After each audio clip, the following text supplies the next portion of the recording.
Hi all, and welcome to my YouTube channel. My name is Ben, aka No Shins. This video is an update on my crack and heroin addictions in the past. I'm hoping you'll be glad to know I've not relapsed once, and I used to be addicted to quite a bit of crack. I used to spend about £400 a week on crack. Tell a lie, I used to get paid 387 quid a week on benefits. And I used to spend all this money on crack. And I had to shoplift to fund my habit on brown as well. But all my money from my doing the dole office went on white, which is obviously freebase cocaine, crack cocaine. I got side effects of taking crack, such as pacing about, restlessness, a fast racing heartbeat, talking at a mile a minute. I couldn't stop talking when I was on crack. I was the loudest person in the house probably on crack.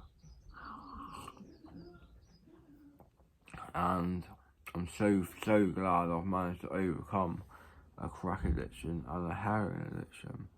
I've just personally thought that coming off crack, for me at least, was a lot harder than coming off heroin.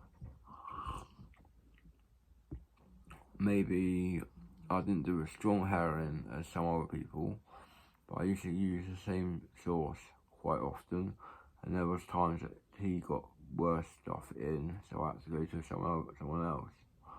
But it was always mediocre, pretty much, smack. It was bashed the fuck. Very strange drug, because diamorphine is a very strong drug. It's a pure heroin in the hospital, it's pure heroin. What they use in hospitals is China white, which isn't mixed with anything. It's just China white diamorphine. And I wish I could get my hands on some of this, but unfortunately hospitals are too tight. I don't mean hospitals are too tight to give me the heroin.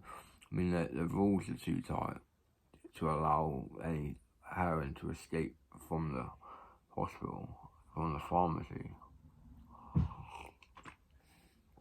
People only usually put on heroin, diamorphine I'll call it now. People only usually put on diamorphine when they come to the end of life. And when you come to the end of your life if you're in severe pain, diamorphine will be there and you can see it again. You might act very sluggishly when you're on diamorphine.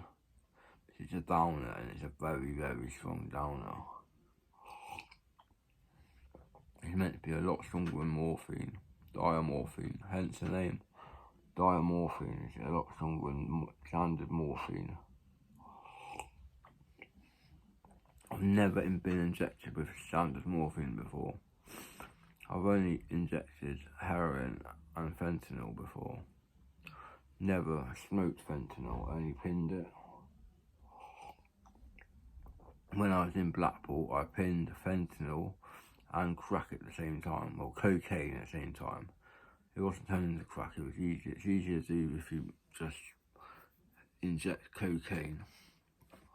Because all you do is you mix half of cocaine and half of water. So you have about a medium amount in it. And you have to flick the syringe a couple of times to get any air bubbles out, and then you clean yourself up. Slowly does it, and then get faster as you inject into your vein. If you want the feeling to come up really quick, you love the feeling, and then you want it really hard into your brain. You'll find the effects of diamorphine to start on your lower back and then work their way to your head if you inject it. If you smoke it, the effects start at your head.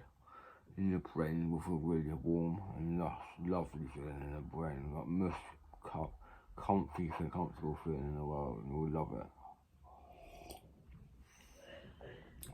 basically makes you content with anything that's going on. Makes you content with sitting in a park with people going past you. You just sit there naked if you want and it wouldn't bother you one bit. This is when you're on diamorphine. Closest I've got to that was some China white heroin that I did once a long time ago in Manchester. I managed to get some China white heroin off a girl, and it was very strong. We did it in a hotel room. It was awesome stuff. It was so potent. I had a tennis worth of it, and she had a tennis worth of it. I went over pretty much on it. I was just stayed awake just a bit. Like that. I looked well out my head. And then the girl I was with did a tennis worth on her own. And she was pretty much out of it after about 30 seconds of injecting it. She didn't wake up for about 4 hours. And come on about 4 hours, I thought she might die on me. But she didn't. She came around. I was trying to wake her up all the time, but she was just so fucked off the diamorphine. And then, oh, it was off right now. She was just so fucked that I couldn't do anything to help her. She wouldn't listen to me. She was gouging out big time. She was on the nod, as they call it. She was on the nod, like I've been on the nod on OxyContin before. On videos on here. Probably not just OxyContin, it probably was heroin at the same time.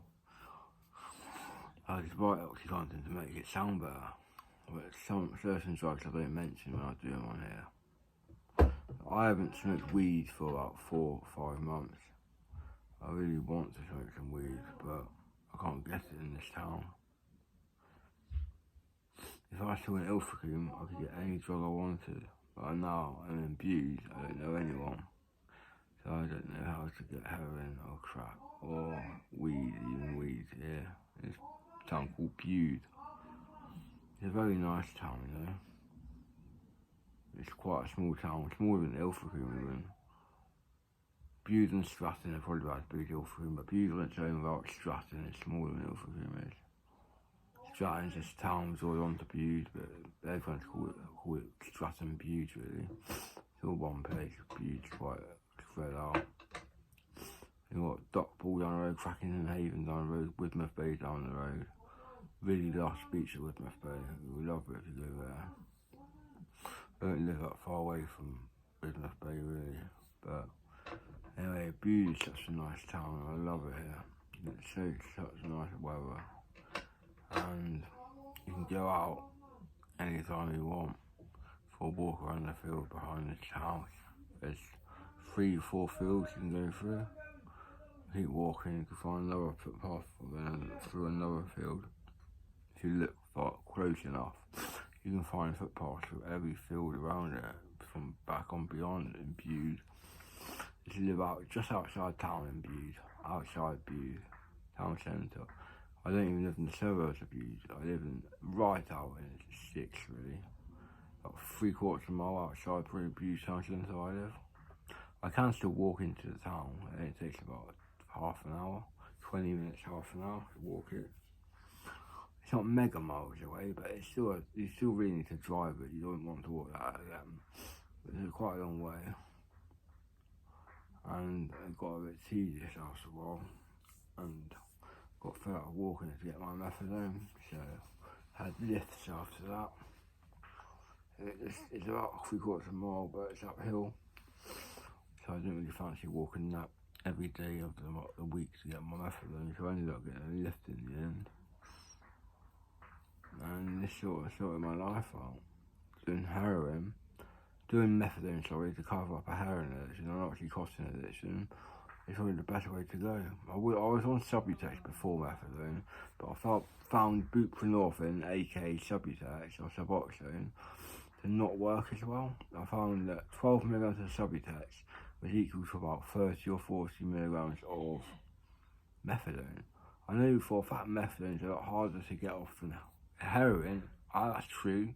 Fentanyl as well. Yeah. I think heroin isn't that difficult to get off of compared to some other drugs. I think methadone is liquid handcuffs. And liquid handcuffs are the most addictive drug in the world, perhaps. I've been 4 days without liquid handcuffs for aka methadone, and it was impossible to get off of. I went 4 days and I was restless, I was shitting myself, not shitting myself, diarrhea on the toilet of course. I was literally bricking it though, to see how much pain I was in, how much pain I'd be in the next day. It seemed to get worse and worse. Even my neck's still itching now from feeling that bad down. Anyway, I'm going to end this video now. And please subscribe, please comment below, and please, any questions you have or any videos you want me to make, just fire away and I'll make them. Thanks for watching. Please like this video, give me a thumbs up, and I'll be back soon for more. Cheers.